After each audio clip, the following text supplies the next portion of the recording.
Well, Russia and China have blocked a United Nations Security Council vote for a ceasefire in the Syrian city of Aleppo. The two countries say the Security Council draft resolution was not in line with the agreement between Russia and the United States.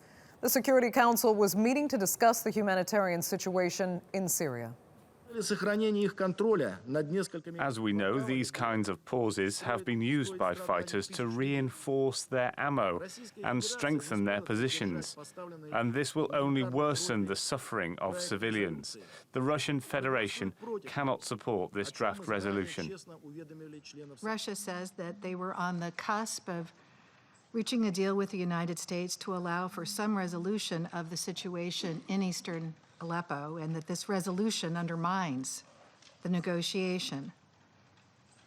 That is a made-up alibi. The United States, including Secretary Kerry, has continued our bilateral conversations with Russia to try and find some way to relieve the suffering around eastern Aleppo.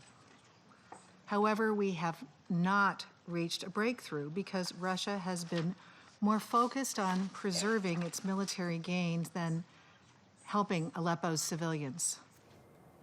Well, for more, we can cross live now to New York, where I'm joined by Nick Harper. Hi, Nick. Again, the UN Security Council failed to pass a resolution that was meant to protect civilians in Aleppo. Take us through some of the other issues that Russia and China cited for their vetoes this time.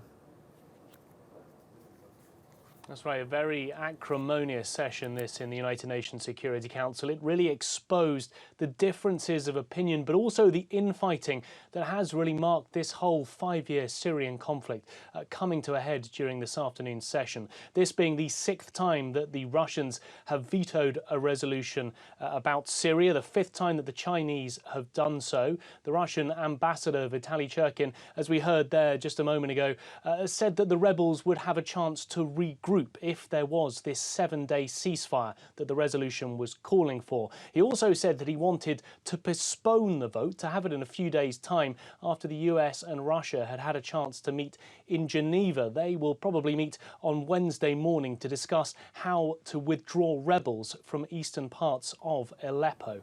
However, the US were distinctly against that idea, saying that it was a made-up alibi. We also saw something of a controversial exchange between the Chinese and the UK ambassador. The Chinese are not known for being particularly outspoken in the Security Council, but the UK ambassador, Matthew Rycroft, said that both Russia and China had a misplaced faith in a despot, referring to Bashar al-Assad, the Syrian president, to which China shot back by saying that Matthew Rycroft was labelling them with abuse and poisoning the atmosphere of the Security Council. So a very testy session, which once again has ended in no resolution for the Syrian conflict. And so what happens now? Is it even worth trying for another Security Council resolution? You have to wonder when you think back on the last 3 resolutions over the last couple of months. All of them have failed. Back at the beginning of October, there were 2 competing resolutions on the same day. Both of those failed. One was put forward by Russia, the other put forward by Western powers.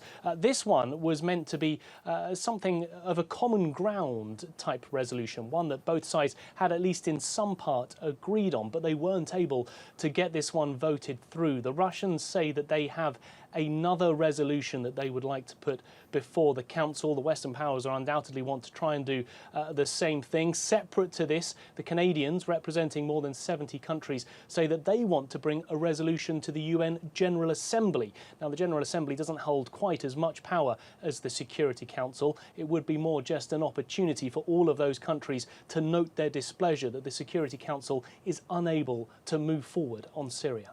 Okay, Nick Harper joining us there from New York.